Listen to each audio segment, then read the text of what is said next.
சோழன் தான் இதுக்கெல்லாம் காரணம். சோழன் வாய வச்சுட்டு சும்மா இருந்திருந்தா, இப்ப இந்த பிரச்சனை வந்திருக்காது அப்படின்னு நினைக்கிறவங்க, மறக்காம நம்ம வீடியோக்கு ஒரு லைக் பண்ணிக்கோங்க. என்னன்னா, சோழன் வந்துட்டு அ ஏற்கனவே தெரியும் நிலா வந்து எப்படி கல்யாணம் பண்ணாங்க அப்படின்னு சொல்லிட்டு. ஆனா நிலாவோட அப்பா கிட்ட இவரு சோழன் என்ன சொல்றாரு அப்படின்னா, "நிலா வந்து என்னைய அவ்ளோ லவ் பண்றா. நான் இல்லன்னா அவளால இருக்கவே முடியாது."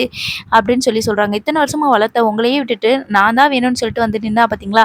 அதான் எங்களுக்குள்ள லவ்." அப்படின்ற மாதிரி நெறைய எக்ஸ்ட்ரா பிட்லாம் போடுறாங்க. ஆக்சுவலா அவங்க கிட்ட ஏதாவது ஒரு மன்னிப்பு கேட்டு இது பண்ணியிருந்தாலும் கூட என்னத்தையாவது சோழன் மேல கொஞ்சம் இரக்கம் இருந்திருக்கும். இந்த சோழன் வந்து வாய வச்சுட்டு சும்மாவே இருக்க மாட்டாரு. ஸோ இந்த மாரி பேசி விடவும் இப்ப என்ன ஆயிருது அப்டின்னா, ஏகப்பட்ட பொய்கள வேற சொல்லி வச்சுட்டாரா, இப்ப என்ன பண்றாங்க அப்டின்னா, மனோகரன் வந்துட்டு எப்படியாவது என் பொண்ண நான் வீட்டுக்கு கூட்டிட்டு போணும் அப்டின்னு சொல்லிட்டு சவால் விடுறாரு. ஸோ 1 வீக்குக்குள்ள நான் கூட்டிட்டு போயிருவேன் அப்டின்னு சொல்லியிருக்கிறாரு. நேரா சேரன் கிட்ட போயிட்டு நடந்த விஷயங்கள்லாம் வந்து பத்தி விசாரிக்கிறாரு. அப்போ நிலாவ விட்டுட்டு என்னால இருக்க முடியல. இந்த வீட்ல தான் நிலா இருக்கா அப்படின்னு சொல்லிட்டு என்னோட மருமக வந்து சொன்னா, நான் நிலாவ பார்க்கணும்.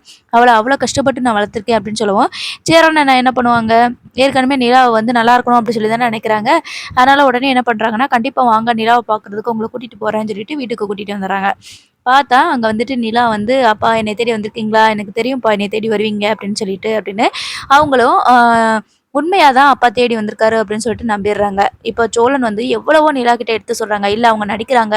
நீங்க இந்த வீட்ட விட்டு போகாதீங்க" அப்படின்ற மாரி சொல்றாங்க. "இது என்ன உண்மையா கல்யாணம் பண்ண மாரி நீங்க பேசுறீங்க?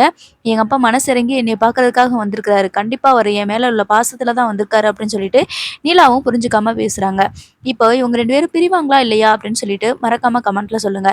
ஸோ இப்ப தெரியுதா இதுக்கெல்லாம் காரணம் சோழன் தான். சோழனோட வாய வச்சுட்டு சும்மா இல்லாம தான் இப்படிலாம் நடந்துட்டுருக்கு. சரி தொடர்ந்து பார்ப்போம்.